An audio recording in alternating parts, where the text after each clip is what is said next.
Assalamualaikum warahmatullahi taala wabarakatuh. Saya Muhammad Ashraf bin Saiful Nizam. Saya seorang pelajar daripada Kolej Profesional Baitul Mal.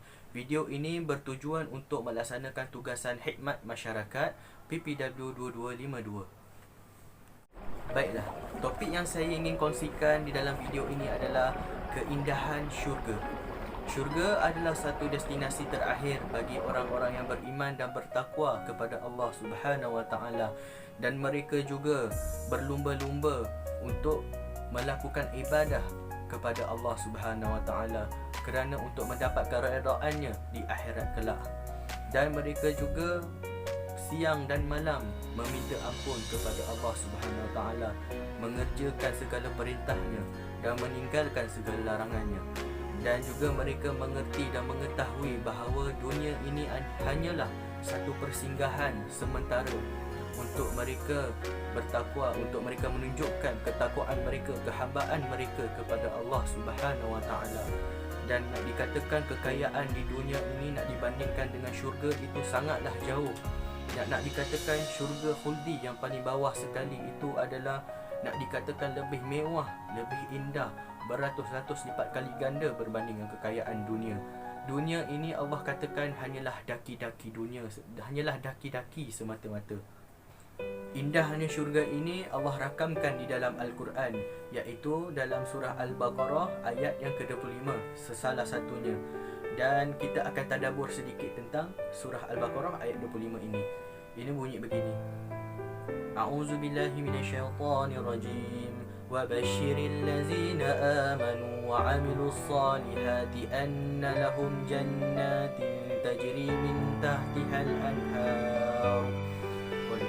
Yang itu bermaksud dan berikanlah kabar gembira kepada orang-orang yang beramal soleh, orang-orang yang beriman dan beramal soleh, iaitu mereka memperolehi syurga yang di bawahnya beberapa sungai yang mengalir. Okey, dalam surah ni ayat tersebut mengatakan bahawa kita sering terdengar bahawa Allah sering berfirman di dalam Al-Quran, dalam surah-surahnya. Kebanyakan kita terdengar Allah berfirman min jannatin tajri min tahtihal anhar, iaitu syurga yang di bawahnya beberapa sungai yang mengalir.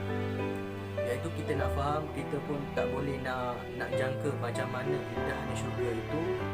Syurga tu Allah sediakan keindahannya itu tidak terjangka daripada apa dalam fikiran kita, dan tidak terlintas apa dalam fikiran kita, dan tidak terlintas dalam hati kita. Kita pun tidak tahu bagaimana rupa sungai dalam syurga tu. Kita pun terfikir sungai-sungai macam dekat dunia ni, kita fikir memang cantik sungai dekat dunia ni. Tetapi dalam syurga Allah gambarkan itu, dan kita suruh kita berfikir mana lebih baik, di dunia ini atau syurga. Baik, sambungan daripada ayat itu. Kullama ruziqu minha min samaratir rizqan qalu hadza allazi ruzikna min qablu wa utu bihi mutasyabiha. Okey, yang ayat ini adalah menerangkan tentang tiap-tiap pemberian, tiap-tiap mereka diberikan dengan pemberian daripada buah-buahan, sejenis buah-buahan syurga. Mereka berkata, inilah yang telah diberikan kepada kami dahulu. Mereka dapat buah tu, mereka berkata, inilah yang telah diberikan kepada kami dahulu. Dan setiap rezeki yang mereka miliki yang diberikan kepada mereka itu sama rupanya dan lain hakikatnya. Okey, ayat ini nak mengatakan bahawa dalam syurga kita tahu kat dunia ni ada buah-buahan, ada makanan, kan? Salah satunya Allah nak gambarkan dekat sini adalah buah-buahan. Kita makan buah-buahan, contohnya buah naga. Dalam syurga nanti, keindahannya dalam syurga nanti, pohon-pohon tu nanti yang tinggi-tinggi itu, ranting-rantingnya dah rendang, akan terletak buah-buahannya itu sehingga telapak tangan kita, kan? Kita sampai kita nak mencapai tangan, pohon-pohon itu pun akan merendang, dan buah tersebut akan jatuh, akan terletak di telapak tangan kita, dan kita pun dapat mengambil buah tersebut. Dan kita pun berkata, ini yang buah aku pernah nampak dulu kat dunia, kan? Macam buah naga.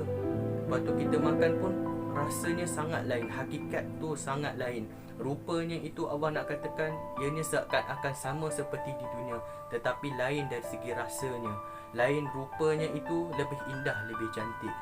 Itu nak gambarkan betapa syurga ini Allah nak ambil memori-memori kita di dunia ni.